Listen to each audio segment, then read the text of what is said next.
A ver, Miquel, el IMSS es un paciente que llega a tu consultorio. ¿Qué diagnóstico le darías? Robusto en su salud como servidor de los mexicanos. ¿Sí? En prestación ¿Ningún de achaque servicios de tiene? salud. Tiene un achaque. Uno. Un achaque que es un achaque que puede ser crónico degenerativo si no hacemos algo, que es el financiero. El IMSS tiene frente a sí dos retos. Primero, pagar las pensiones del régimen 70,000 previo a las millones arrugas. de 70,000 millones ya tocan este año. Ajá. El ritmo de crecimiento ya es de 2 dígitos. 10%. 10% fue ya este año. Para el año que viene vuelve a subir otros 8,500 millones, hasta llegar a 105,000 millones en el 2035.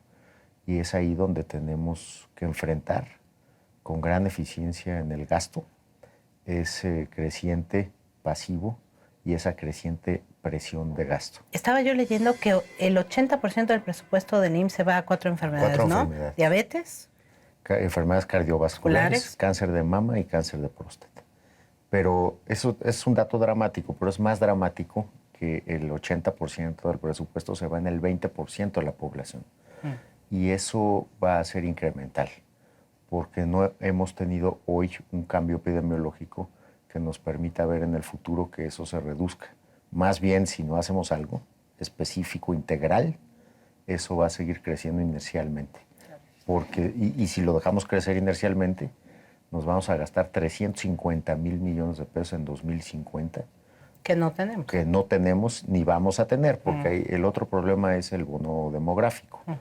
En 1973 había 14 trabajadores por cada pensionado.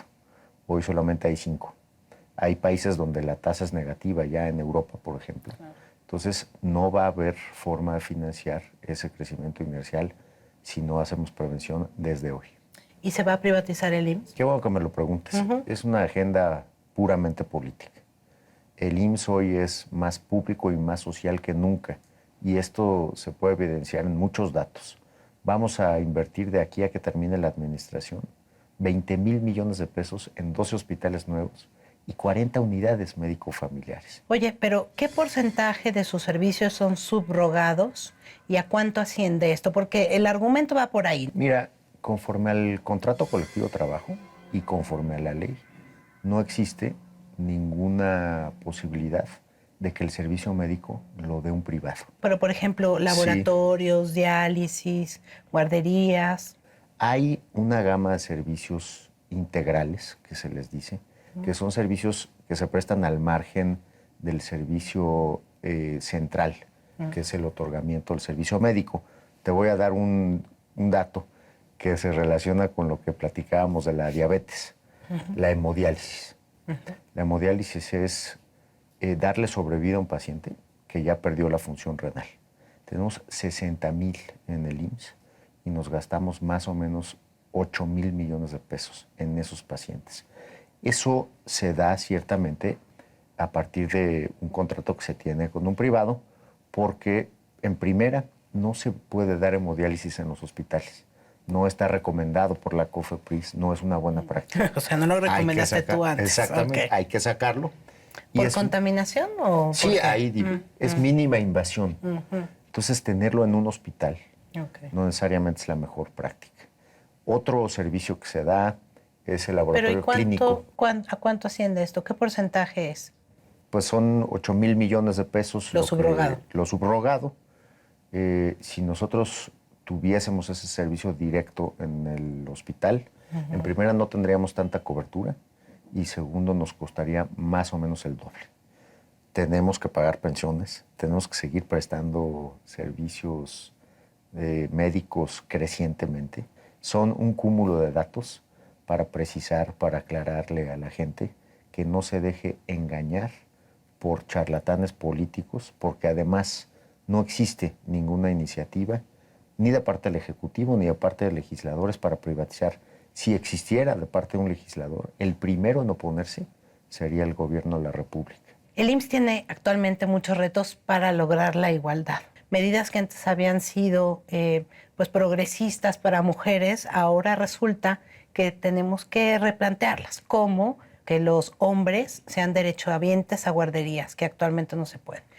pero ya hubo un fallo de la Suprema Corte de Justicia donde se le dio un amparo a un hombre y dijeron tiene todo el derecho a meter a su hijo en guarderías. ¿Cómo ves este reto? Me parece muy interesante. Ajá. Y yo como mexicano lo veo muy alentador, precisamente porque cuando surge el IMSS en su ley, pues había conceptos que no eran tema en ese momento. Claro. Y hoy las sí son mujeres tema. estaban a cargo del cuidado de los hijos, punto. Ajá. Y ahora, pues no. Entonces, en el caso de las guarderías, seremos los primeros en aplicar la resolución de la Corte.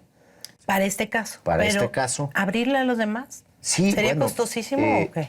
Estamos esperando que nos notifiquen la resolución completa para revisar cuáles van a ser las condiciones respecto de esa prestación.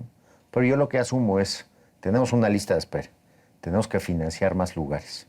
Y en la cola no tenemos por qué discriminar si es hombre o es mujer. Nosotros tendríamos que buscar que esto tuviera algún efecto general, como lo hicimos en el caso de los derechos del cónyuge en parejas del mismo sexo.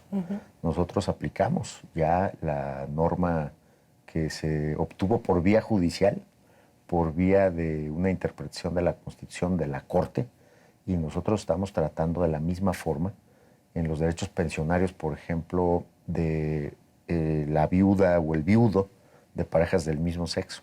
Tenemos también para las personas con discapacidad una política que es transversal en el instituto.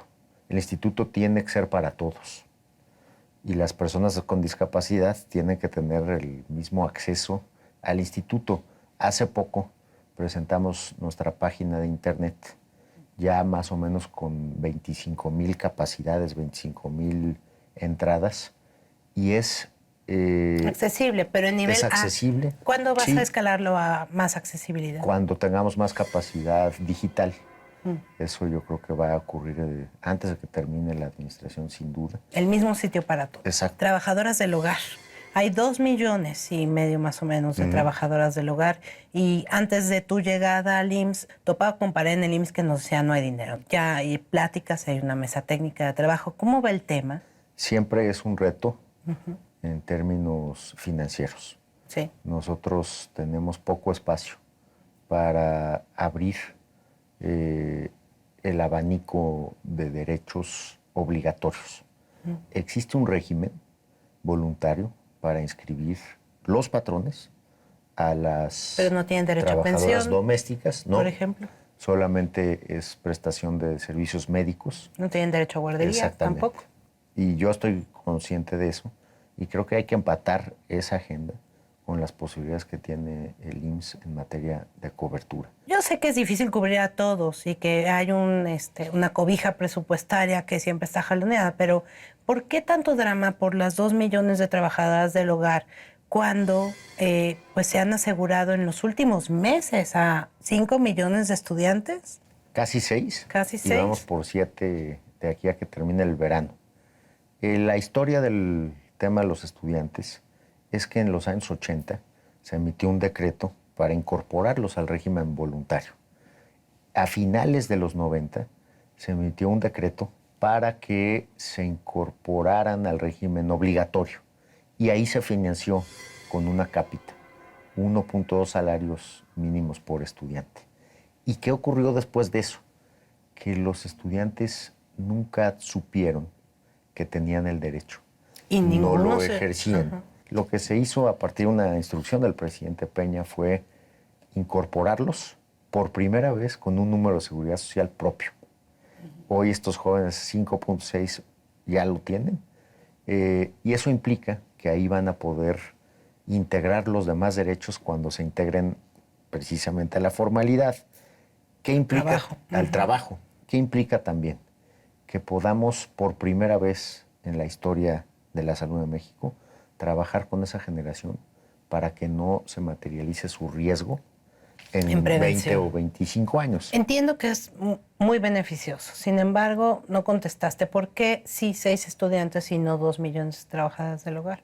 No hay hoy una razón que resulte justificable.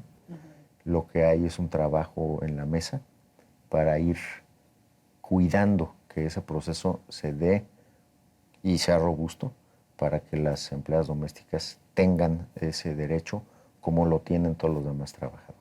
Entonces es más bien por el tema de la pensión. Sí, es muy importante. No porque sean mujeres.